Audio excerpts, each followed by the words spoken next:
So for anyone who didn't know, my 2022 was basically defined by my journey of starting a Pokemon deck collection. Right here we can see all the empty boxes. And here in January of 2023, we can see my current stash of 56 decks and works in progress, with, as we speak, 41 completed and 15 in progress. Today I'd like to go over each of them individually, give them each a little bit of shine, and talk about why I like them so much. Alrighty, without further ado, let's get right into the decks. I apologize for the background being a little bit DIY. I'm not used to doing videos that are forward-facing. Usually my videos are top-down. I do have my drink here, because I'll need to drink. And we have these katana sleeves. And a reminder, if you like playing with your decks, your favorite decks should be sleeved with katanas. That's just a good idea. They're the best sleeve on the market, and you'll see all of my 2010 decks and 2011 decks, for instance, are sleeved with katanas because they're great, and you should use them. So just a little bit of a DIY background here. We're just going to go over all of the decks in my deck collection, one by one. Yeah, let's get right into it. Starting off, we have probably the biggest, most notable thing in my deck collection is the 2004 Team Magma deck, focusing around Groudon. This deck is quite big and bulky because it is double sleeved with the sleeves here and over sleeves. However, it is in fact a fully reverse. Besides the TV Reporter, it is fully reverse. TV Reporter is the rarest reverse holo of all time, so I cannot actually afford those. So other than the TV Reporter, it is fully reverse, which is very nice. This was a deck I was working on for about 3 years. My deck collection really only started growing last year, but I was grabbing pieces for a long time before that, slowly working towards these decks, although really a lot of my pieces were haphazard, and I haven't even used like a quarter of them, to be honest, because a lot of them just feel very unintended. But this was just such a big accomplishment finishing this deck last year. I don't have any other 2004 decks yet. I do plan to build some in this upcoming year. However, they are very, very expensive. Blaziken, for instance, has 2 different EXs that make it very, very costly to build. So I'm probably going to have to pick those up in Japanese. You'll notice as we go on that I do not care about whether it's Japanese, whether it's a World Championship card, and all the works in progress even have proxies in them, because realistically, it's all about having fun anyway, right? So I do not care as long as I get to have fun. Here is my Blissey deck for 2008 Worlds. Have not finished this yet, and this is my only 2008 deck. However, it is a deck that gets to use one of my few Polish cards. Polish only had 2 sets printed, Diamond and Pearl Base and Mysterious Treasures, so very, very rare to find Polish cards, and I get to use one in this deck. I'm still working on getting some of the pieces, as you can see. These are proxies, but the deck is relatively affordable. I do have a TV report I should throw in there, because I do have one. The deck is relatively affordable. There's not anything too crazy in here. So I'll have this, well, besides TSD, which I have to buy in Japanese, because English copies are like 40, Japanese are like 7. But just some fun stuff right here. It's just a deck that builds up a lot of energy and hits pretty hard. It's not like that super complex or anything. It's just a deck that I think is kind of neat. So, still working on that one though. Eventually going to finish that, hopefully this next year. Hopefully this next year I hope to hit 70. I think it's a pretty realistic goal, considering that we're getting World Championship decks this year, as well as the fact that most of the 2010 decks that I've finished so far, which we're going to get in now, I finished most of the expensive ones already, so most of the rest of them are less expensive. We have Gyarados here, 2010 World's Gyarados. It's one of the most fun decks, not of the 2010 format, but really just, this deck is so much fun to play from any era. It's really just a blast. You just get these Magikarps in the discard pile and you hit really hard with Tail Revenge. It's very simple, so it's a deck I give to a lot of beginners to the format, but it also gets to play really cool cards, like the Time Space Distortion, Broken Time Space, like very iconic and cool cards that you don't see in, that you would never see anymore. And then there should be one last time-space distortion. This one's particularly special to me, you know, it's my only English one. This is one I pulled when I was younger. Probably about, this had to be at least like 14 years ago. 13, 14 years ago. Yeah, I pulled that one, so it's very special to me that I get to play with a card that I pulled. That's one of the best things about playing these old Diamond and Pearl 2010 decks, is that you get to play with cards that you pulled as a kid if you still have them. There's a few, and I'll point them out when I see them. This Gengar deck, I actually bought it full. That's the case for a few of my decks I'm about to show. Gengar's a bit beat up, so rip Gengar. And the sleeves, these sleeves are pretty old because I play this deck a lot. This is probably my favorite deck of all time right now. I really love playing Cursegar. Hit and run with the Gengar into the Spirit Tomb, and then you item lock your opponent. It's just so consistent and so fun to play, and it's almost fully reverse, honestly. I also get to play my favorite EX Emerald energies, which are my favorite basic energy. And I play now these rare candy from Reviving Legends in Japan from the Legend series. So that was very cool picking those up. Never got those in English. More EX Emerald energies, which are my favorite. I bought this deck in whole from SDGA. I don't know his real name, so I'm not going to say it, but he was definitely a help. These next few decks as well were also bought from him. I'll mention when we get to them. First deck, our second deck bought by him, another 2010 deck. We have 2010 Worlds. Flyterra, Cursegar, by the way, was 2010 Worlds as well. This features on Flygon and Torterra. So that's what the deck's around. And you heal with Giga Drain or Flygon, so just like one of the best attackers of all time. This deck as well, I'm working on blinging it out with some cool looking energies, slowly but surely, because I love these EX Emerald energies, and I really haven't put them to use in the way that I should, so we're starting to find decks for my cool energies. Here's the Flygon, not the level X, but the regular one. That is honestly an incredible card. Like every single Flygon evolution has good attacks in this deck, so Flygon is just built different, frankly. So that is another deck that I bought from STGA. Another one of my favorite decks of all time. Just playing Flyterra is so fun.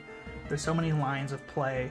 The deck is a bit inconsistent, but when you get going, you have good games. Really, really good games. Next up, a little bit less of my favorite, another deck by STGA. We have Kingdra Machamp. This focuses on Kingdra Prime right here. Very energy efficient attacker. And I'll show you Machamp when we get there. There's Machamp. Broken Time Space is still really cool. I do actually have... I didn't take out any of the blinged out energies for this deck, so this still has Heart Silver energies in here, which is pretty cool. It's my only deck that does. I could build a deck with Celebi energies from Heart Silver, however, I use them for my Celebi binder. For anyone who doesn't know, by the way, this is the coolest reverse holo of all time. The multi-energy from EX Fire Red Leaf Green. It's beautiful. I have not run into Machamp yet. There we go. Machamp is here for takeout. If the Fang Pokemon's not evolved, they die. It's great. This deck is pretty fun to play. It's very easy to learn, but I just don't enjoy it because the games usually aren't too complex. You know, every game is different just because really what you're up against is different, and your opponent's going to take different routes against you, but you're not really the one taking different routes against them. I did add Relicanth in there, though, because I preferred that. I think originally it was Machamp level X that was in that deck. Yeah, so all of the credits for this list are in my Twitter thread. I have a thread of all my completed decks, so I'm not going to mention them all here unless it's specifically relevant. But usually my 2010 decks are always from @2010decklist on Twitter, but you'll find them all in my Twitter deck thread. Here's Steelix. This deck, again, is not the most fun to play in the world, but I do love it. Another deck I bought from SDGA, although I decided to switch out some of the Onyxes for the Energy Healer Onyx, which heals itself. I'm not sure why it played the other Onyx in that version. I am working on blinging this one out with these Steelix energies right here from Heart Silver. I am only missing one, hoping to get that soon. We have very nice reverse holo DC. This deck also plays Blissey. 2010 is so great, even just like ignoring some of the other things. You get to play Claydol, And Claydol, if I can find one, there he is. It's just the most fun draw engine ever printed. Like, not joking. It's so good. We're going to make a cut right here as I go put this first row of decks away, and then we'll get on to the next one. Alrighty, so going on to the second row here. Next up, still in the 2010 Worlds section of my decks, we have Jumpluff. This deck was a little bit disappointing in that it wasn't as fun as I expected. It's a deck that relies on essentially using this mass attack and just getting a ton of damage out of it. Very much a glass cannon, but that glass cannon part comes in pretty hard because your deck falls apart pretty quickly. It's got this Alakazam to hopefully stop your opponent from setting up and hopefully give you a term or a potential in the long game. But really, this deck suffers playing the long game. It's always going to lose when it's forced to play that long game. It's really only for taking your opponent out really quickly. It is very beautiful though. I love this Jumpluff holo. It's one of my favorite holos. Great, sweet artwork.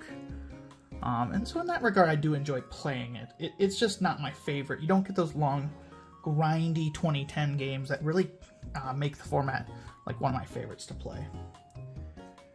What does make for long and grindy games, we have Hippowdon, another one of my favorite 2010 decks.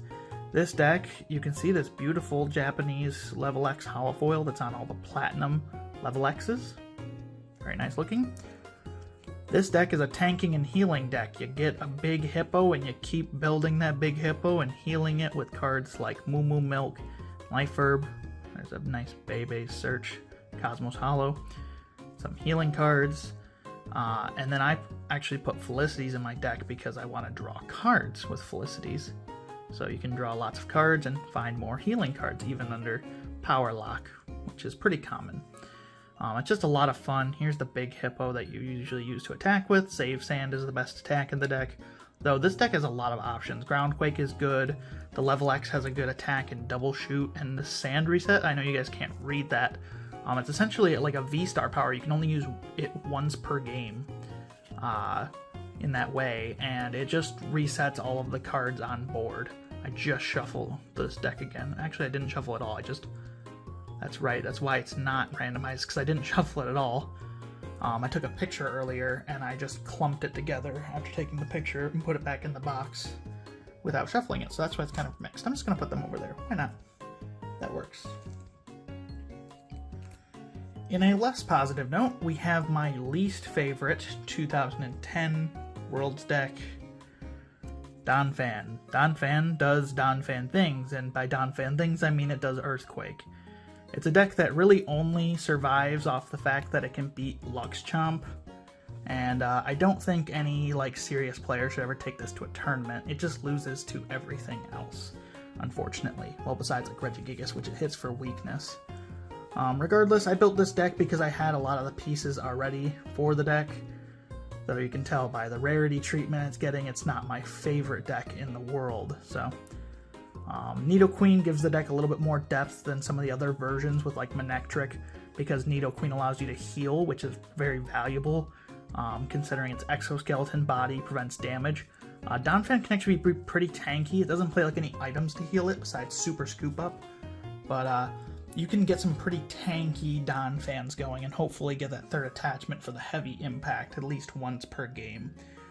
But Donphan's pretty simple. It doesn't do anything particularly fun. I don't love the deck at all.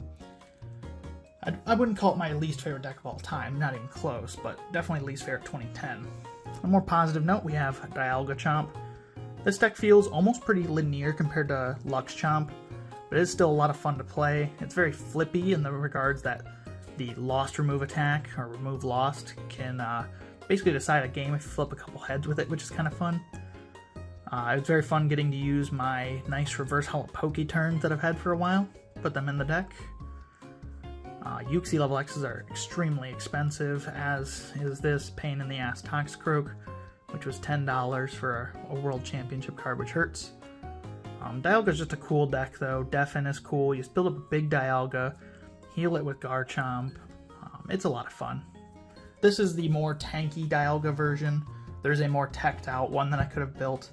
I decided that I'm going to build a teched out Luxchomp anyway, I might as well build Dialga Chomp its own, like, unique thing that only it can do, because I think that's more fun to have more unique deck styles in my collection. I'm not going to end up building multiple Dialga Chomps unless I build Dialga Chomp Dusknoir, which is a deck that is very cool. It's on my radar. We have Tangrowth here. Tangrowth is another healing deck with its healing growth. If that says anything. Though it's, again, based around the healing items, Moo, Milk, and Life Herb. This deck is pretty linear, I would say, compared to the other healing decks even. But Ingrain is such a good attack that if you land heads with Ingrain, you can sometimes just win games. If you flip heads, you get immunity and a grass energy from the deck. And the Tangrowth, that's the main attacker in this deck, not that one. This one does 120 to Pokemon SP, which is pretty crazy. If they have less remaining HP, which they will if you level up or put on an expert belt.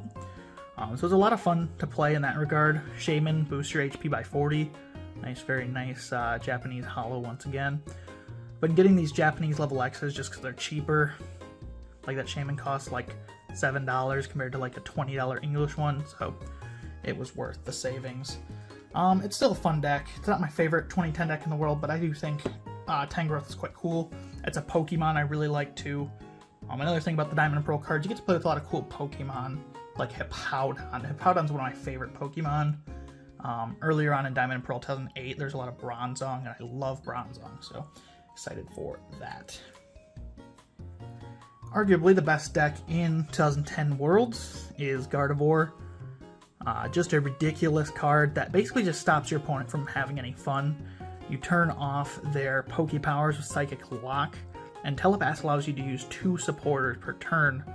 But you don't even have to have it in your hand, you just choose one from your opponent's discard pile, meaning every supporter they play, they're setting themselves up for more trouble with your Telepaths. Psychic Lock is absolutely great. And, you know, what does the deck do against the tanking decks, you may ask? That's where we have Gallade. I can find him. Yep. Psychic Cut. You get to flip over a bunch of prize cards, which is already good, and then you get to do up to 180 damage, which is absurd, right? Like 200 with an expert belt. Like, that's crazy. So the tanky Pokemon can't even live your attacks. And in addition, you also get to play Nidoqueen and Dusknoir, the Psychic Engine, the same thing that was in Cursecar, because you're Psychic type. So, like, this deck is so cracked. And it has no weakness? Like, dang. Okay, this deck's kind of insane. Yeah, the deck's broken. It's a pretty fun deck to play, but the amount of decks you can play Gardevoir against is pretty small, because it really just... Like, I tried playing Hippowdon against it, and Hippowdon got judged and power locked, so it had a 4-card hand and no Poke Powers, and it just lost the game from there, because it couldn't do anything. So, you essentially have to play it against, like, meta decks like Gyarados and Dialga and Lux Chomp. Stuff that's, like, built to beat it. Next up, we have our first 2010 deck that is not finished. This deck is pretty close, but working on it for a while. Amphisnow. This one is based on Abomasnow. Snow Plate spreads 20 to each of your opponent's Pokemon that's not grass or water. And the Ampharos, if we can find it. Any of your opponent's Pokemon, or each Pokemon in play, both yours and your opponent's, that has damage counters on them, can't use Poke Powers. So turn off all Poke Powers in play, prevents them from healing. This is a deck with a pretty limited matchup range. You're really only going to be able to play this against decks that are really heavy on their power reliance, things like Lux Chomp, and decks that don't have Nidoqueen can, because Nidoqueen just completely ruins your spread, and you can't power lock if your spread's gone. Snowveil's nice, it prevents damage done to you by 20, so you get a pretty bulky Stage 1 Pokemon with essentially 120 HP, 140 with an Expert Belt. This deck's just a lot of fun to play, honestly, even if it's not that great. It's just got a lot of cool options. Here's one of the cards I still need. I'm looking forward to finishing this pretty soon. I only need about 4 or 5 more cards if I remember correctly. Here's one of them upcoming, Unknown Q. I always need Unknown Qs, unfortunately, so that's just that. Unknown Q is a never-ending need. Anyway, we're going to cut the camera, and I will be right back with the next row. Alrighty, so next up, we're still in the 2010 World section. I have the most 2010 Worlds deck by a small margin, though I am catching up in the 2018 Sun and Moon to Lost Thunder department. Still one behind, though. Next up, we have the most iconic deck of the format, Lux Chomp. I am still working on building this, so there are a few proxies. This Japanese level X is very nice. However, I will be moving this to my Regigigas deck. I'm hopefully going to buy an English copy for this deck. I do want to do Lux Chomp in full English. Here's 2 cards I still need done. Because Lux Chomp's a deck I plan on bringing, you know, to like places with me, so I can play against other people. There's proxy. Because this deck is just a lot of fun to play. It's a lot of fun to play against. You get really the best games in 2010 are almost always defined by like Lux Chomp, honestly. Like Lux Chomp on one side of the board. Here's another card I need in English, to be honest. These really nice League energies that I used in here. Very nice. This is Japanese 25th anniversary. I was very happy that they reprinted Garchomp and Luxray in the Celebration set. And yeah, thank you to Adam Kreklow. I don't know if he'll ever see this video, but he gave me a lot of cards that were immediately useful in this deck and in Regigigas as well. So the Uxies, for instance, that you just saw in this deck were from Adam. He sent a really generous gift of a bunch of World Championship cards to me, and as you know, I don't mind what kind of cards I use, so it was a huge treat to get some cards to build with. Next up, this deck is very special to me. We have Magnezone level X. This deck is pretty cool. It's similar to Gengar, where it's a hit and run deck into Spiritomb, but it also has some other options.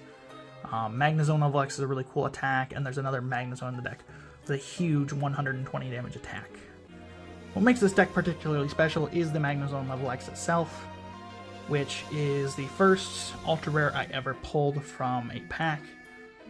This Magnezone I pulled back in 2009, I believe. 2008, maybe? What year did it come out? 2008? Yeah, probably 2008 then when I pulled it. It's been a while though, so it's kind of hard to remember, so I might have pulled it early 2009 as well. Right around then. First ultra rare I ever pulled from a pack. And I still have it, and it's in this deck, so not in great shape as you can see. Corners peeling, but still sleeve playable. Thanks, younger me, for keeping that nice. This deck still has a fair bit of work to go because I just started it. So judges and unknown cues and stuff like that still needs to be fixed. However, I actually had a few of the pieces already. I do need bubble coats as well. Had quite a few of the pieces already when I was building this, so honestly there's not as much as you'd think going into a deck. This card is damaged, so I hope to get a new one. Unfortunately, you can see that crease right there, but it is sleeve playable for the time being, but technically you can feel this, so, you know, not great. This is the Magnezone that can do 120, though. It's a very cool artwork as well. There's an English copy. They're not expensive in English, so I'm definitely just going to buy another English copy. I just saw the Japanese one for $1, so I was like, why not? I will get the Japanese one. And then it turned out to be damaged. So, I didn't want to return it, though, because I'm returning it overseas. That seems kind of irrational for a $1 card to return it overseas. We have our last 2010 Worlds deck here, Regigigas level X. Another tanking and healing deck based around Regigigas. This Giga Blaster, this deck is like falling apart. Giga Blaster attack does 100 damage and discards the top card of their deck and a card from their hand, which is crazy. So you combine this with Hand Disruption and Power Locking, as well as keeping yourself healed, to like basically just shut your opponent down in a lock.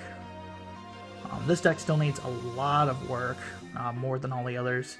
The Judge, for instance, these Mesprits. I even need a Regice for the deck, and as well as Collectors. Collectors are the bane of my existence, as you're going to see later. This deck also plays Time Space Distortion. Another beautiful Japanese card right here. Got these from Jeremy Evans. Shout out to him if he's watching the video. That Azelf is very cool. Unknown, very cool. Or that's not Unknown, that's Uxie. That's another card I don't own. The Japanese Uxie level X will probably go to this deck because you see there's a bunch of Japanese cards in this deck. And there will be even more when I get the Mesprits. So once I get an actual English Uxie level X for Lux Chomp, that Japanese one will probably go there. Moving on, we have the biggest thorn in my side right now. I don't know why I decided to put this deck in sleeves, but I'm not undoing it.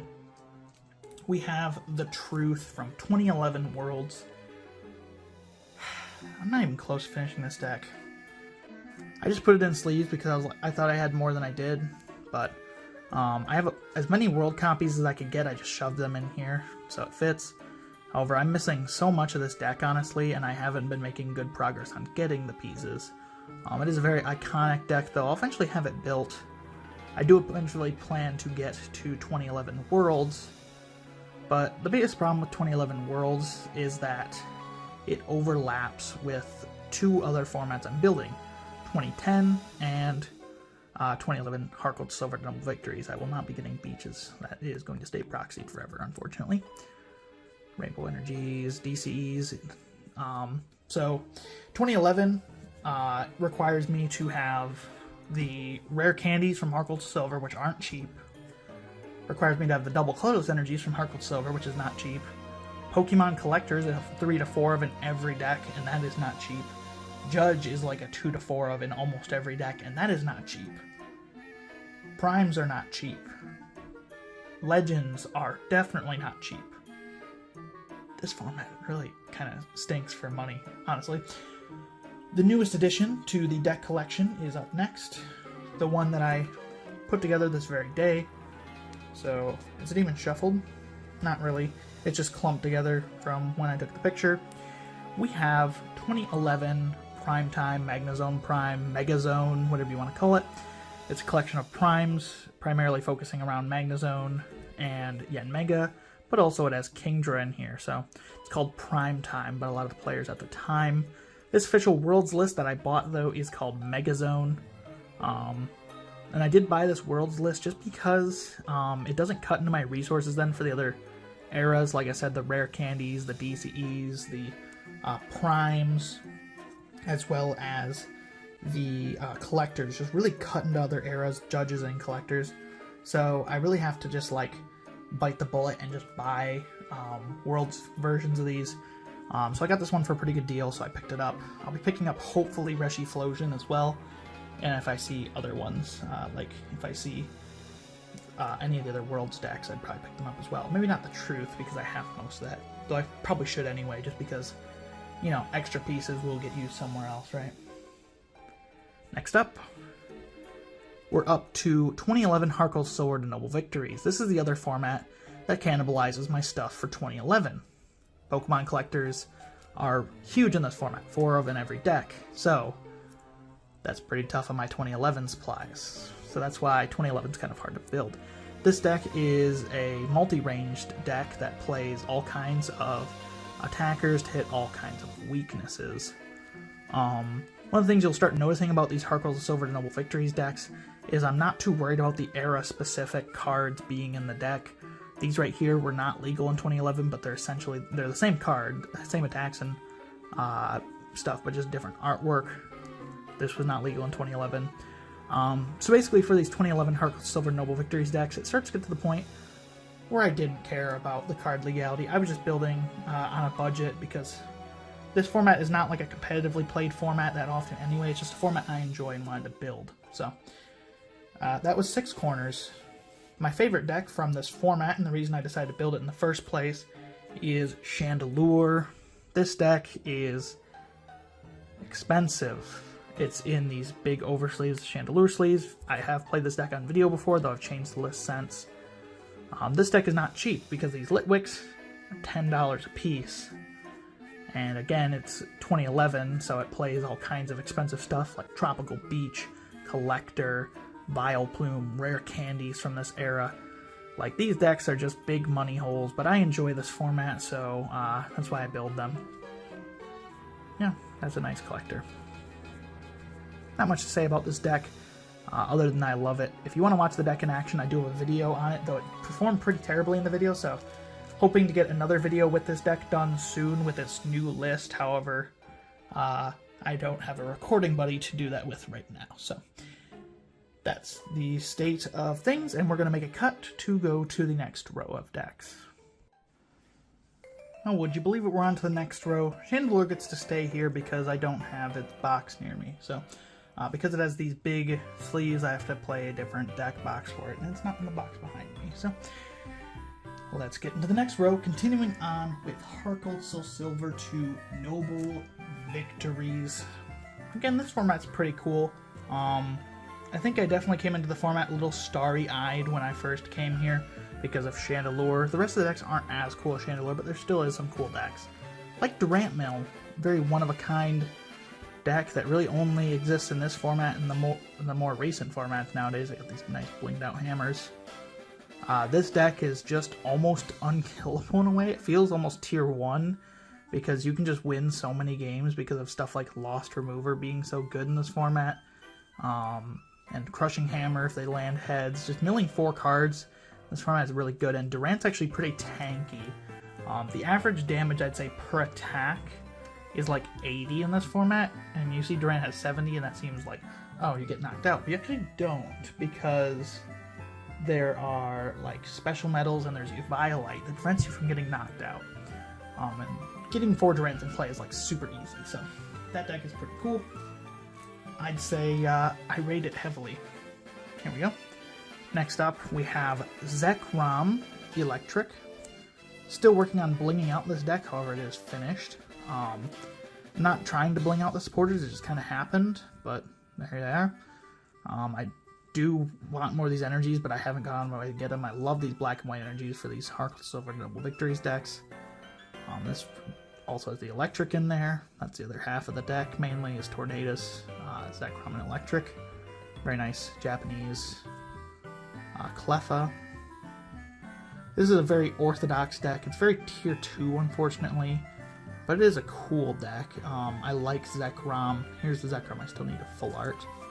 I like Zekrom a lot. I think Zekrom is really cool. Frankly, very cool Pokemon, and I want to build a deck around Zekrom and Reshiram for this format. I'll also be building decks around Zekrom and Reshiram for 2011 as well. You can see where the resource problems come in. Next up, my last finished 2011 Heartless Silver Noble Victories decks, though we do have 3 more to cover still. This is just the last one that's finished. We have Lake. Lake is because of Landorus is the L, and A, and then the C is Cobalion. Or no, not C, a K, I'm tired. The K is Kyurem, and the E is Electrode. So this is probably the most powerful deck besides Chandelure, in my opinion. This deck is just so aggressive with its Electrodes. Just gets damage in play. Kyurem is really the star of the deck, but Landorus is also very cool. I'm working on its counterpart, Cake, you'll see in a bit, which is focused more on Cobalion and less on the fighting package. But this is a very cool deck still. I really, really love playing it. Not as much as 2010, though. 2010 is peak Pokemon. Next up, 2011 Heart Gold Silver to Noble Victories Reshiflosion. I'm still working on this list. I'm going to change this list up still. It's a work in progress, both in the fact that I haven't finished the deck and that I'm going to put Ninetales from Heart Gold Silver in here to give it some draw power. I just really wanted to build a deck, honestly, to use these very cool Reshiram full art from Legendary Treasures, and it didn't feel appropriate for 2011. But since I don't care about legality in Legendary Treasures, or in this Noble Victories format anyway, why not use these guys, right? So this deck is around Typhlosion Prime and Reshiram. I only have one Typhlosion Prime, which is a problem, and as well as Pokemon collectors being an eternal struggle. But the deck is very fun to play, honestly. I did a video on this channel, actually, you should check it out. I did Reshiram versus Zekrom in this format, so a very iconic pair of decks going head to head. It was a lot of fun to play. Hint, hint, I may have won that video. Next up, we have the Vanillux Vileplume. It's a similar deck to Chandelure in the fact that it's an item lock deck. This one focuses on paralysis. You just completely lock your opponent out of the game until you get a KO with Vanillux. So it's a very fun deck to play, not to play against. Still working on this list, though I'm actually not as far away as I remembered, honestly. I thought I was farther away. Obviously the beaches are going to stay proxied, but really I only need Pokemon Collector, like a Vanillush, and the Rescue Energies. I do want a full art Victini though, because I have one right here. I want a second full art Victini for this deck before I call it really finished. But yeah, that deck will definitely get finished this year for sure. I'm really looking to possibly just finish Heart Silver Noble Victories as a format this year. Currently I have, what? 1, 2, 3, 4, 5, 6, 7, 8 decks for the format. I'm going to build a few more, guaranteed. There's a few rogues that like haven't been explored that I want to build, but I want to kind of finish this format this year because this format's very expensive. It'd be nice just to get past it, even if I do enjoy it. The money part does stress me out quite a bit, so I'd like to finish this format in its entirety this year. Next up, we have Cake, the, I'll just call it a bastard child of Lake. The unfortunate thing about this deck is that it's not fully proxied, so I can't show you all of the proxies because I haven't printed them yet. So just take it with a grain of salt. This deck is pretty cool. It's another Electrode engine, but this time it's focusing on Cobalion. You'll see when we get to the end that it has special metals in there, and waters, as well as regular metals. Cobalion's pretty tanky when you give it that special metal treatment, and Iron Breaker stops your opponent from attacking, which is very strong. That's the last of Heart Gold Silver Noble Victories. Next up, move on to my 2 2014 Worlds decks. I hit the camera. Very nice. We have Genesect EX, Verizon Genesect, very iconic deck. Arguable best deck of this format. I'd argue, honestly, Yveltal's better, though, because Yveltal solos this deck like 80-20. These are some of my favorite full arts of all time. This is the first deck in my deck collection. I put this together in the middle of 2020, whereas the rest of my decks didn't really start coming along until this year. So, this deck is almost fully reversed out. You'll see a lot of bling. I didn't get the full art Verizons because honestly I prefer the regular. But it's got a lot of bling. It's a really fun deck to play, honestly. I really enjoy the 2014 format. Honestly, I think it's really undervalued. It is a big EX format, so it's not like you're not going to get those deep thought-provoking games that you kind of get with 2010, but you still will get pretty good games for a modern era. And I was just separating grass there because it annoys me, honestly, when I look through a deck and everything's clumped. Genesect just one-shots things, that's what it does. Verizon powers it up. That's the gig. It is, like I said, my first deck that I built for this deck collection. I'm looking to get to more 2014 Worlds decks this year. The problem is that the price of all the full arts went through the roof. The price of Colress went through the roof. So it's really not as affordable to build these decks. Like, I want to build Ray Eel, or not Ray Eels, Ray Boar. And the Rayquazas are like $100 for a full art. Like, I bought mine for like 30 each, right? And it's kind of hard to justify buying the third full art. So I'll probably end up building them less blinged out than these. And then my Verizon Genesect. There's a few decks I want to build to the format. I'm not going to like master 2014. There's honestly not that many decks that are like that cool to build. Maybe like 4 or 5 on my radar right now that I really want to build. Everything else is just kind of whatever. Anyway, wouldn't it be great if we moved on to the next deck? Alrighty, we have one more deck for the 2014 Worlds format. Just finished yesterday because I finally got the last piece. Burbank City Gyms are $5 still. This is ridiculous. I hate how expensive they are. We have Yveltal EX. Probably the best deck of this format, honestly. The reprint of Dark Patch this year made it possible for me to finish the deck more easily, and I'm not too worried about it since I don't want to pay like $5 for both Dark Patches. Even though they're reprinted, they're still expensive. Here's one that I have. If I do get more, obviously I'll just throw them in there, because why not? Colress is like a $7 card now, which ridiculously. I hate price increases. This deck's fun though. You turn off your opponent's abilities and hit pretty hard. Looking forward to building Landorus Raichu, almost for the sole extent of having a deck that actually kind of beats this. Because Genesect does not do too well against it. Next up, we're going into the 2016 Worlds format. I have 3 decks for this format. They're all Worlds decks for the World Championship printings. I just got them for Christmas this year, actually. That's basically all I asked for Christmas, was decks. Yeah, we got 3 of them. 3 out of the 4. I'll get the other one eventually. Starting off, we have Bebe deck, the Vespiquen and Yanmega deck.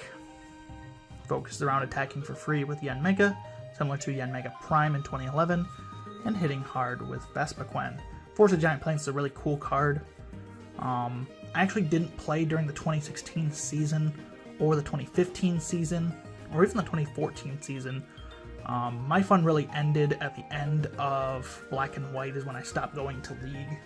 So anything past that is kind of blurry to me. Obviously, I know a lot about it because I know a lot about Pokemon. However, I haven't really even played these decks yet, so I really don't know the tempo of the format.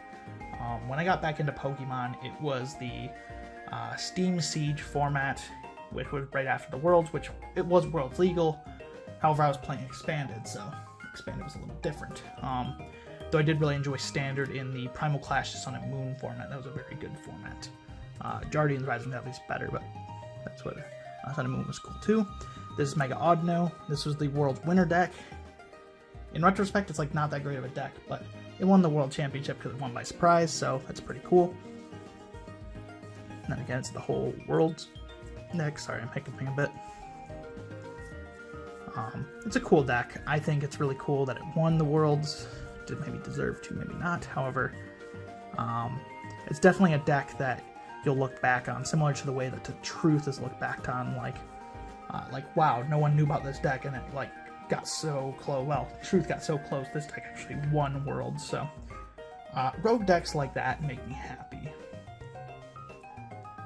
Last, for the 2016 World Championships format, we have Greninja Break. Very strong deck.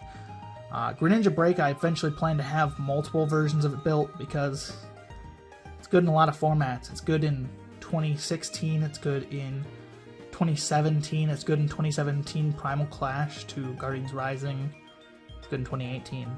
I don't know if I'll end up building all of those, but if I can just buy these Worlds decks and just get like 3/4 of the deck just right there for me, why not, right? I'll keep building Greninja decks. They're cool. These are pretty neat. This deck thrives because Greninja shuts off abilities. Frogadier gets extra Frogadiers into play, which is really good. So this attack reprinted on Kirlia recently from Chilling Reign. And then Giant Water Shuriken's a snipe 60, but you discard a water from your hand to do so. This is definitely probably the coolest of the 2016 Worlds decks. Here's the main attacker, Greninja. Probably my favorite of them, yeah. There's another one based around like Darkrai and dragons. I believe that's the other one. This one's less cool though. Greninja Break's just a really cool card. I hate breaks, but Greninja Break is like one that I have a little bit of fondness for just because it's very cool. It's a stage 3 essentially. Next up, we have one deck from the Primal Clash to Guardians Rising format that I mentioned a minute ago. I like this format quite a bit, however my progress on it stalled because of the price increases of Bridget and Tapu Lele. Tapu Lele is a pain in the ass, and I need so many of them because I also build 2018 Sun and Moon to Lost Thunder, which also have Lele's in like every deck. Lele's are pain. Lele's are suffering. However, here is my completed Volcanion deck. I literally only built this for this format because I had all 60 cards just sitting in the binder when I traded for one more. I had 59 and I traded for the 60th from Krisos. So if he's watching this video, thank you Krisos for the last Volcanion for the deck. This deck is kind of cool because it has Space Beacon Starmie to grab Volcanions back, or not, energy back from the discard pile to discard again with Volcanion's powerful Steam Up ability. This deck, I don't like Volcanion. It was kind of my enemy at the time because I played Lurantis in the Sun and Moon format.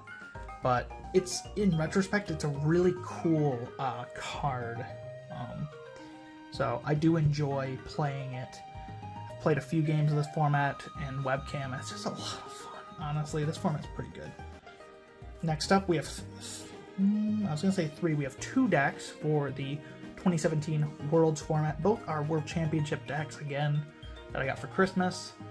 Hoping to get the other 2 sometime soon. The other 2 are Decidueye and Alolan Ninetales. Here we have Golisopod Garbodor. This deck, sorry, the sleeves are just Pokemon sleeves. I just use whatever, honestly, for the World Championship decks, so I'm not worried about the condition. Locks abilities down with Garbodor, hits hard with Golisopod for a single energy, and there's also the other Garbodor that hits very hard. Tapu Lele. Ugh. So expensive. I love the card, but it's so expensive. Trash Avalanche hits really, really hard. So it's a really, really good attack. Really, the backbone of this deck is that Garbodor engine, with just Golisopod being a very efficient, strong attacker. So, this deck's pretty cool. I don't like playing against this deck, honestly. 2017 Worlds is a pretty bad format, if I had to say. Funny how one set can really like change a format, like the Guardians Rising format being really cool into a way less cool format in the 2017 Worlds format. But that's what adding like Golisopod and Gardevoir GX are like the two strongest GXs, like bar none. And Guzma really makes the format really change. I hate Kiawe as well. The Kiawe like meme decks aren't fun to play against. Here's Gardevoir GX. This is one of two different Gardevoir GXs I actually have. One of two Gardevoir GX decks, because I have one for the 2018 Sun and Moon to Lost Thunder format. This deck is like, it won the Worlds and it obviously deserves so. This list is a little shaky, honestly, but Gardevoir GX is just such a powerful card that doesn't matter. You can put it in anything. I also love this artwork. Very nice. You can put Gardevoir in anything and it will just blow up whatever's in front of it without remorse. Glade's also pretty cool.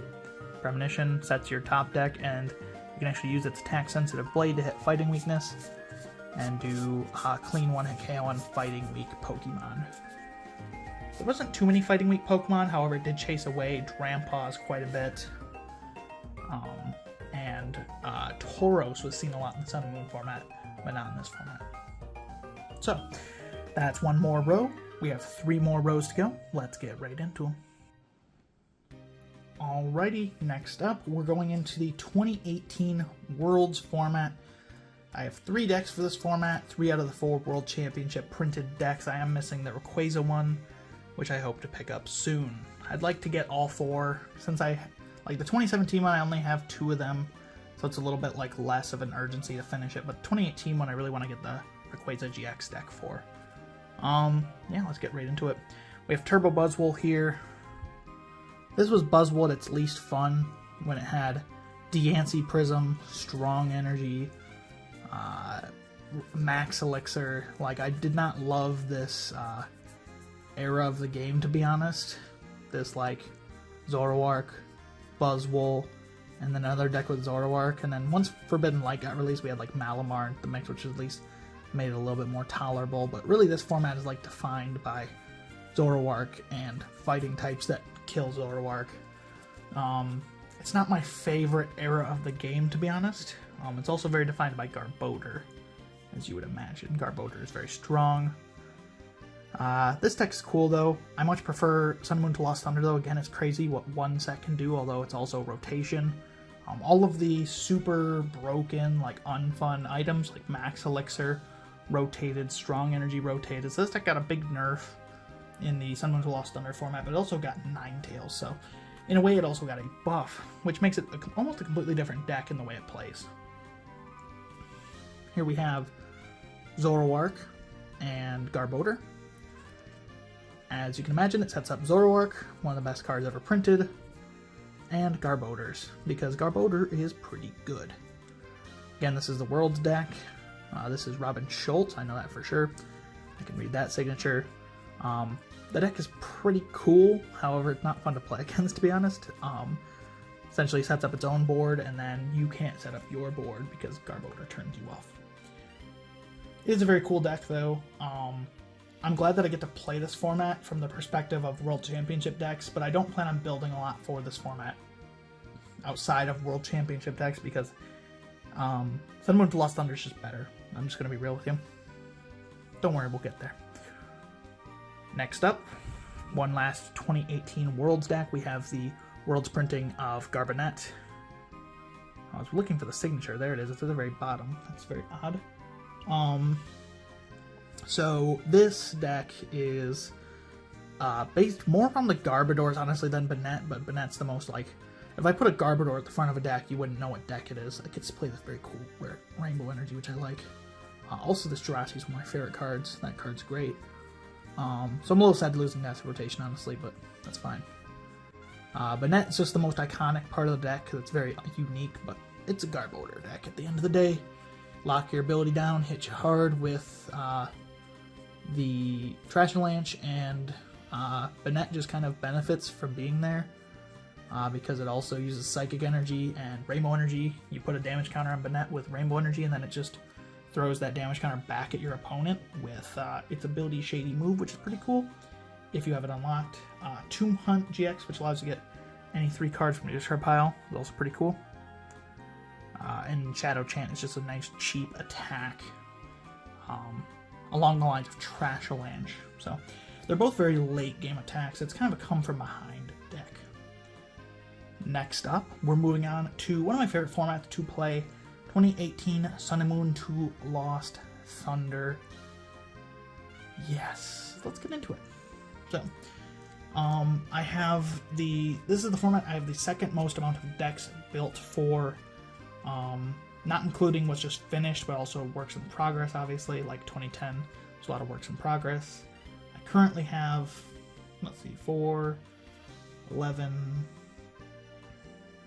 15? Yeah, 15 finished decks and works in progress. First up, we got Buzzwole. This is my favorite deck in the world, is Buzzwole Lycanroc. However, it's much better than 2018 Worlds version. And I actually just had these laying around, and I used this to help Neil from Higher Education test for the Sun and Moon 2 Lost Thunder side event at North American International Championships last year. Because he wanted to test for this format, but he wasn't really sure about his deck. He was using a homebrew, so I helped him test with it. He said he went 3-3, that he could have went 4-2, but that he threw one of the games, which is sad to see, but considering he took a deck that was like made out of just stuff he had laying around, plus like 1 or 2 ordered cards, that's pretty cool to see him actually do pretty well. So that Buzzwole holds, despite the fact I don't love the deck, I'm very good at playing it, because I tested against Neil for a bit, and now I know all the lines, and then it does hold a special place in my heart because it has that memory. So, Neil, if you're watching this, hi. I don't know what else to say. Next up, we have one of the most unique decks of all time from the Sun and Moon 2 Lost Thunder format. It's Granbull. Yes. You have no cards in hand. Does 160 for 1 energy. That's crazy. So what if we built a whole deck around not having cards in hand? Better yet is that it actually works. This deck is like tier 1, tier 2, depending on who you ask. It's a great deck. Hitting 160 for 1 energy, that bothers me that it's sticking together, is just really strong. Why is all the decks sticking together? Why? It's tormenting me. Why? Why are all the decks in this card sticking together? Why? Despite me being aggravated that all the cards in the deck are like in the exact same places as each other, the deck is very cool. You hit for 160 for 1 energy, just chain that every turn, and you usually get yourself a win. So it's a very fun deck to play. Fairy type, rest in peace. Next up, we have Malamar Toolbox. This is a deck I built because I took Buzzwole to an online tournament, and I lost against this deck. So I thought it was cool enough that I decided to build it. It's just a super teched out Malamar. Everything's 1-ofs, and it just techs for everything. Like this Registeel is a tech for Alolan Ninetales. Just gets a clean 1 KO on it. Dawn Wings is obviously just a very good attacker in general. But I love this full art. I pulled this one myself. Glad to use it. Nice full art Necrozma. Malamar. More teched out attackers. I love the Oricorio in here. That's really cool. The reason I decided to build it is because I just had a really good game against the creator of the deck, James G.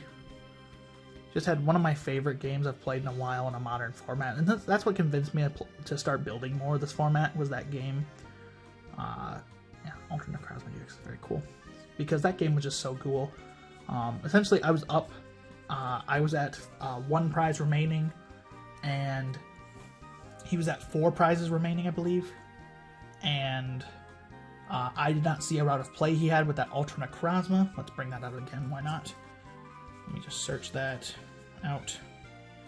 Sky Scorching Light GX can only be used if the combined total of each player's prize cards is 6 or less. So if we each had like 3 prizes, it would be good. But I had 1, he had 4, so that obviously fulfilled it. And I had been controlling the entire game by just gusting things up and attacking with Alolan Ninetales. I was slowly just killing his Malamars, not really letting him have any position. But he was able to set up a retreat into the Ultra Necrozma, and then hit with its Sky Scorching Light to take all 4 prizes that he needed in a single turn. I did not see that all coming, and it's very cool. Very fun game, because walking into the matchup with Buzzwole, I was like, oh, I'm totally screwed, right? Like, Buzzwole hates seeing Malamar, but unless you just get a super early jump on them. But I was able to make the match way more fun by using all the Ninetales, and then it ended up coming down to like a complete like flip of the game, which is always fun to see. 4 prizes in 1 turn. Next up, we have what I'd say is probably the best deck of the format, Zoroark, Decidueye, Ninetales. This deck is, oh, I love these rare candies. They're very nice. This deck is fun to play, but it almost feels a little too dominant, right? It's not a deck that you can sponge against any deck because it just outright beats a lot of decks. It's very, very strong. It's very, very consistent. The deck just absolutely mauls Ultra Beasts too, which is very cool. So instead of being weak to Buzzwole because of Alolan Ninetales GX attack, just one-hit KOing the Ultra Beast, it now is actually has a good matchup against Buzzwole, honestly. So, yeah, it's a very cool deck. And you may say, what about Lycanroc? Lycanroc's not an Ultra Beast. Lycanroc is weak to Decidueye. Decidueye with a Choice Band gets a one-hit KO on Lycanroc, by the way. So, Lycanroc's also not a good check. That is the end of the next row. We have 2 rows left. Let's get right into them. Continuing on with the Sun Moon to Lost Thunder format. This whole next row is Sun Moon to Lost Thunder decks, so got a lot of me talking about this format, which I love it. One of the decks I'm not so fond of, to be honest, Gardevoir GX. This thing, again, this is like the most powerful GX ever printed, honestly, besides Zoroark. This thing just one-hit KOs anything at sight. It does lose Scalade in this format, so it's a little nerfed in that regard, but it has Super Boost energy. And it was actually not like the best deck for a long time. But then Ninetales came out, and this Ninetales, its ability, which you can't read here, when you play it from your hand into your bench, search your deck for up to 2 item cards and put them into your hand. It just makes Stage 2s way better, especially because you already would want to play that Vulpix anyway, the Beacon Vulpix. So Stage 2 decks just became great when that Ninetales came out. The Swampert draw engine with the power draw is really, really fun. I just don't love Gardevoir. It's not my favorite card in the world just because it's just a nuke. And it's not like a glass cannon nuke, it's just, like, this thing has 230 HP and it just kills whatever is in front of it. It's crazy. Just absolutely bonkers card. Next up, we have a homebrew from the Sun Moon to Lost Thunder format. I did do a video on this deck. We have Cofagrigus Giratina. This deck is based around Spirit Juggling. You discard your bench Pokemon, do 30 more for each one, and then you discard your Giratinas, bring them back with its Distortion Door ability, and put 1 damage counter onto your opponent's bench Pokemon. I've had people look at the list and say, why do you have 4 Rescue Stretcher? And that's because you just discard these Pokemon, either from play or like from fodder with your hand with like Mysterious Treasure and Ultra Ball, and you can just toolbox them back at any time to search energy out, draw more cards, Marshadow. There's a lot of different things that this deck does. It's really cool. It's a lot of fun to play. Your goal is essentially just to chain these Cofagoriguses, but the way you place damage counters really affects how the game goes for you. You got to be really smart on where you place damage counters, because if you waste any, you start to feel the effects of that later on in the game. And it's a homebrew. It's a deck that I made, so well, I didn't like come up with the idea. The deck existed back in the Sun Moon to Lost Thunder format, but I'm essentially the only person probably still playing it nowadays. I was playing it back then, and I'm still playing it now. Next up, we have Quagnag. This is a deck that I'm still working on the list on because I don't love Lapras GX in here, so I'm probably going to replace it. Hi, Lapras. Speak of the devil. This deck focuses around Naganadel powering energy into play, and Quagsire, which puts the energy to the active spot. So Quagsire is an attacker as well as Lapras. It's just a really fun deck, honestly. More Lele's. Lele is pain. It costs so much money. You have some like Zoroark counters and Onyx. And the rest just lots of water stuff. And the Naganadel and Quagsire package. Wishful Baton's cool. It saves your energy. Gives you a big nuke option with Hydro Pump. I'm considering putting the Palkia GX in here as well as Suicune GX, which are just honestly better GX attackers than the Lapras. So, yeah. Next up we have our first work in progress from the Sun Moon 2 Lost Thunder format. We have Blacephalon, the Big Blown. Here he is. Hello. Problem is, I need more Blowns. I'm gonna get them all full art because I pulled a full art Blown when the set first came out, but I sold it because it was like 30 bucks. But I want all full art Blowns nowadays. We have some Naganadels. This deck is really, really powerful, arguable again for best deck in format. It has a great matchup against like everything, honestly. Zoroark obviously does have some advantage of it because of the ability to one-hit KO it, because it is an Ultra Beast, but still. Really cool deck. Really like, it's almost in a way like a nuke, but it's a glass cannon too because it's a basic, so give and take compared to Gardevoir. It's less consistent than Gardevoir as well because it doesn't have that Swampert engine powering it up, as well as Ninetales. Doesn't have that either. Still a really cool deck. Can't wait to finish it. Yeah, look forward to seeing it in a video soon. Did do a video on this deck. If you haven't seen this yet, we did a video Gardevoir versus Greninja GX, Greninja Meganium. Whew, sorry. It's very hot in the room I'm in. Hard to breathe, honestly. This Greninja, when it evolves, it snipes 30 on one of your opponent's Pokemon. And what you do every turn is you just put a Super Boost energy on Greninja, do 110 damage or 140 with a Choice Belt, plus that 30 with you do to the ability, and then you shuffle it into the deck every turn. So it's got Meganium to put it out every turn with its Quick Ripening Herb, which essentially just acts like a rare candy as an ability, which is so sick. You also do have rare candy, beautiful artwork. Solgaleo's in here. I'm still working on the list, but Solgaleo was really cool. It's a huge, like, tanky stage 2 that can finish your games just by doing 230 damage with that Super Boost energy, and also gives you unlimited switches with his Ultra Road ability, which is pretty cool. Couldn't a pinch use his GX attack, I guess, but I wouldn't do that. Because if you attach energy, you're not going to be able to get it off. There's signed Froakie from Pokemon Professor K from the Evolutionaries. Very happy to get that. This deck is so much fun to play, honestly. It's one of my favorite decks of this format. I'd say probably top 2 decks of this format. It's a lot of fun to play. Still working on the list. The original list that I got it from had a lot of inconsistencies, and I don't like Ultra Ball in the deck because the whole game you're going to be using Power Draw every single turn to get your Greninja back out of the deck. And if you just run out of cards to Power Draw and you start Power Drawing cards you need, then you can just set yourself up for a lose scenario. So, yeah. I'm going with 4-timer ball. That's what I prefer. Next up, those last 2 were works in progress, but I actually do have this next deck finished. We have Lost March. Get Pokemon into the Lost Zone and hit hard with Lost March. This deck is really fun to play, based around the Lost Zone engine. The old Lost Zone engine, not the comfy one that you see nowadays. Very iconic deck of the era, even though it's not like a tier 1 deck or anything. Just very fun, very easy to play, and yeah, it's a good fun time. I plan on essentially building out Sun Moon to Lost Thunder to an example, not every deck in the world, because there's a lot of like overlap unfun decks. Like you can play like 3 different ways of playing the same deck in this format.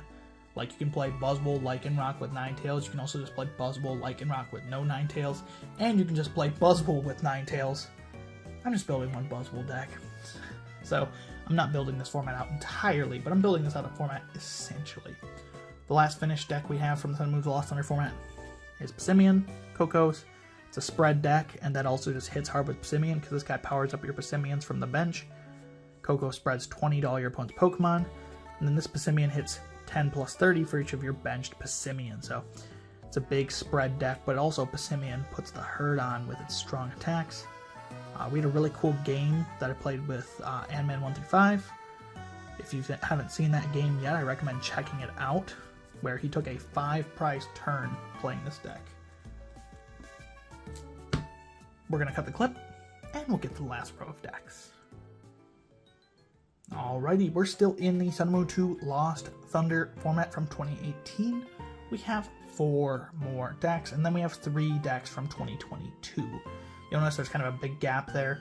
I do plan on getting the 2019 Worlds list at some point, but I'm not passionate about almost anything past Sun and Moon 2 Lost Thunder to 2022. 2022 is when the game started to really get good again, honestly. It's still not in a great place nowadays. Palkia was a huge, there was a great, Brilliant Stars format, and then Palkia was printed, and the format was way less fun. And then Lugia was printed, and the format's way less fun again.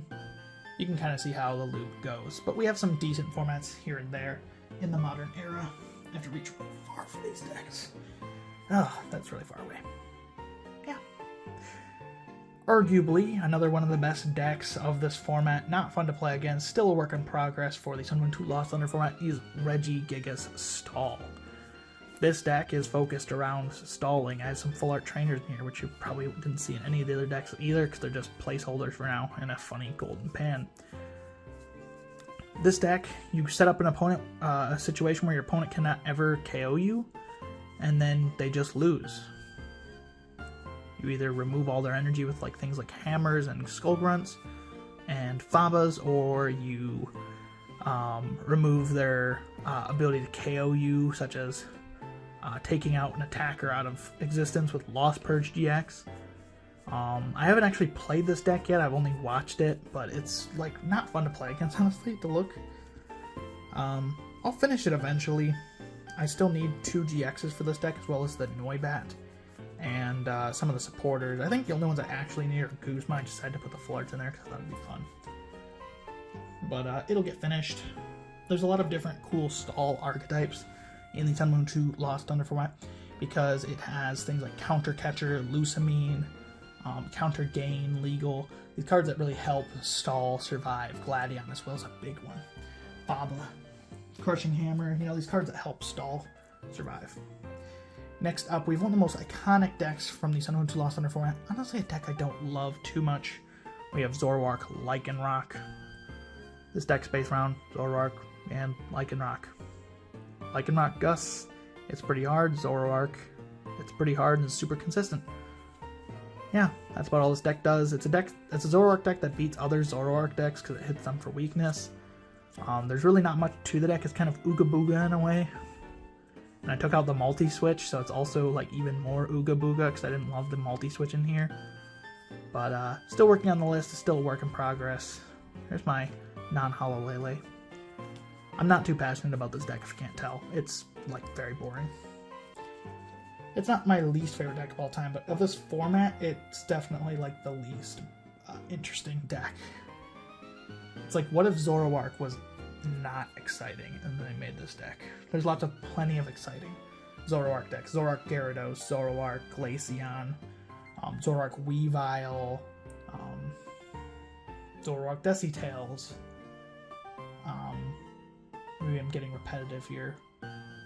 I mean, there's even a Zoroark Greninja deck that I saw someone build. There's lots of cool Zoroark decks. So why would you want to ever play that one? I don't know. People love that deck. I don't really love it, though. Next up, we have Sceptile GX. Yeah, it's Sceptile. This card is pretty cool. I know you guys can't read it, but its first attack does 60 and discards special energy touch your opponent's active. So Zoroark is in Shiver Me Timbers mode because you can discard their DCEs. 130, you can move an energy from this to your bench, so it's also a healing deck, which is pretty cool. Still working on this, so it's proxied.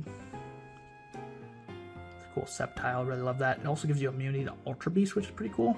So you can just checkmate Blacephalon, which would otherwise be an auto loss because the fire deck with the basic that one hit KOs you.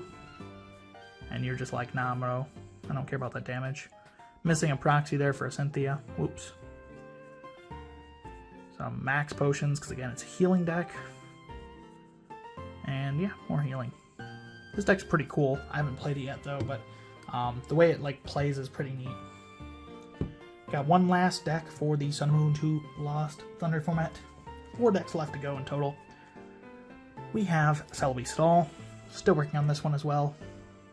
Found the Celebi for 2 cents in a damaged bin at local store. You can see it as damaged. However, 2 cents for a Celebi is always a win. This deck paralyzes with Raichu, with its Evo Shock that paralyzed when it evolves, and Rhyperior, which mills 3 cards from the top of your opponent's deck when it evolves, and then you devolve them with Time Distortion Celebi. The great thing about this deck is that your opponent actually needs Switch to be able to get out of the lock. If they Guzma, they're not hitting your Celebi in the active, but if your Celebi dies, if they play Switch and they're able to get it off, Celebi dies, you lose the game instantly, so don't let that happen. It's very much tier 3 in that regard, not an actual like good deck, because Switch is played in all the Ninetales decks, so yeah, be careful for that. Also, Evolution can just ruin your plans. These Rhyperiors are really cool. I have this Korean one I pulled, which is very cool to play. More Vulpix and Ninetales shenanigans I'm still working on getting. Yeah, it's a nice, like, stall deck. I also don't have this proxied out, because you can see I just have lightning energies in here in place of the proxies. I have a few proxies that I have left over, but like I don't have the full proxied out list yet, so yeah. There's a Japanese DC I got randomly added onto one of my orders. I didn't add it on there, they just gave it for free. Next up, we have one deck from the 2022 Sword and Shield to Brilliant Stars format. I'm really hoping to explore this format more this upcoming year. Potentially build 9 decks for this format in total. Only one done right now. Can you guess what it is? It's Whimsicott V-Star. I was so excited when this deck took second. It was a deck before this. It took a couple of top 8s before this. But really when it took seconds, when it like took off and became a real deck, it's just a lot of fun. You stop your opponent playing Special Energy. And Tools, sadly, does not stop them playing Stadiums. For some reason, it's just a nerfed version of Giratina EX from back in the day, but it's still really cool to see Whimsicott get a playable card. Whimsicott is one of my favorite Pokemon, so absolutely thrilled that Whimsicott got a good deck. So I, of course, had to build it. This is Frank Persick's list. It's not to my liking, honestly. In consistency, it feels very clunky. However, I just had to play with the list because it took second at EUIC, which is like, you know, it's kind of cool. It's kind of a cool list. I can't let it die to history.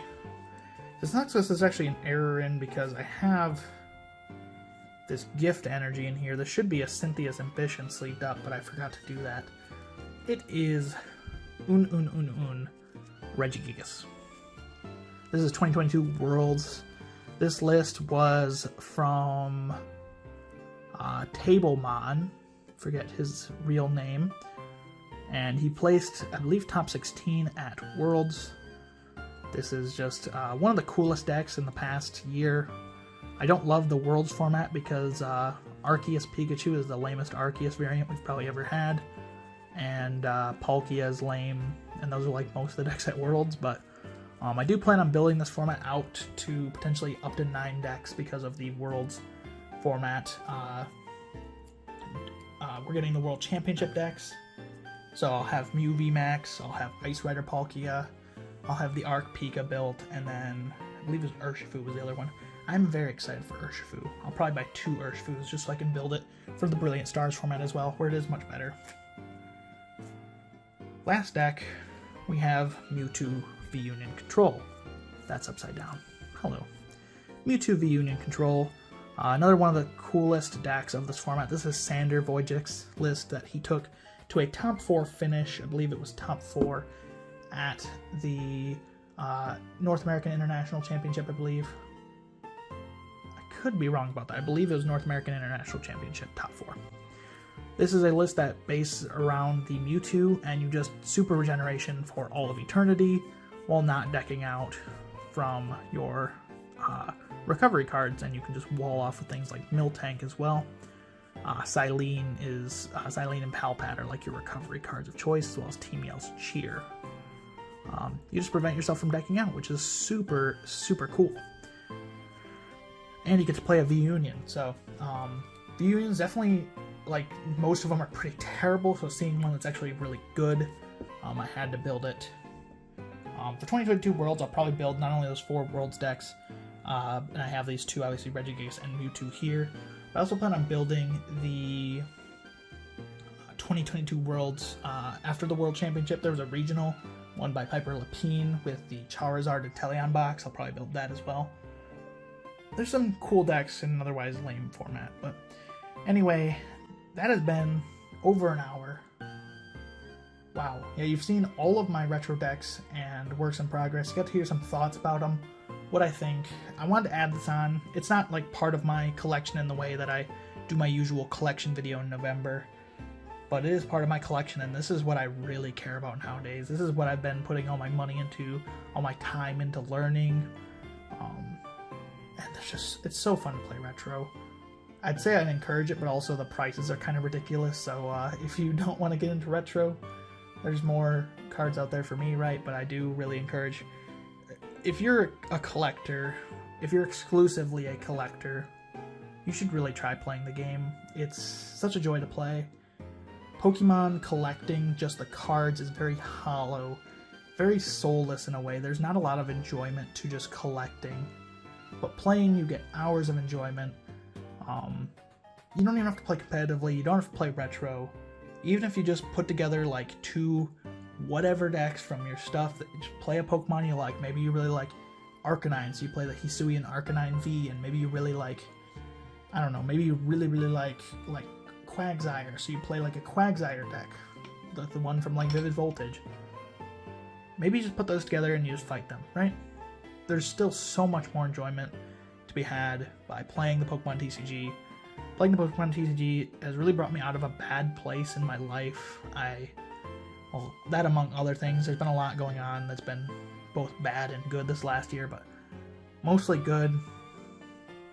I came out of a place of wanting to die every day. I woke up, I didn't want to be here, to really finding a purpose in completing these decks, and just playing the Pokemon TCG has really given me a lot of hope. Especially this retro side of the Pokemon TCG, where the games are really fun. You get to play all these really cool, unique decks from over here, instead of worrying about what the scary Johto bird is doing today, right? So, thank you all guys so much for watching. If you stuck with me to the end of this several, like 1.5 hour video of me talking about decks, I like retro Pokemon. This has been my deck collection. I've been Whimsicast. I'm tired. I can't breathe. The room's like 120 degrees. I'm going to open the window. Bye.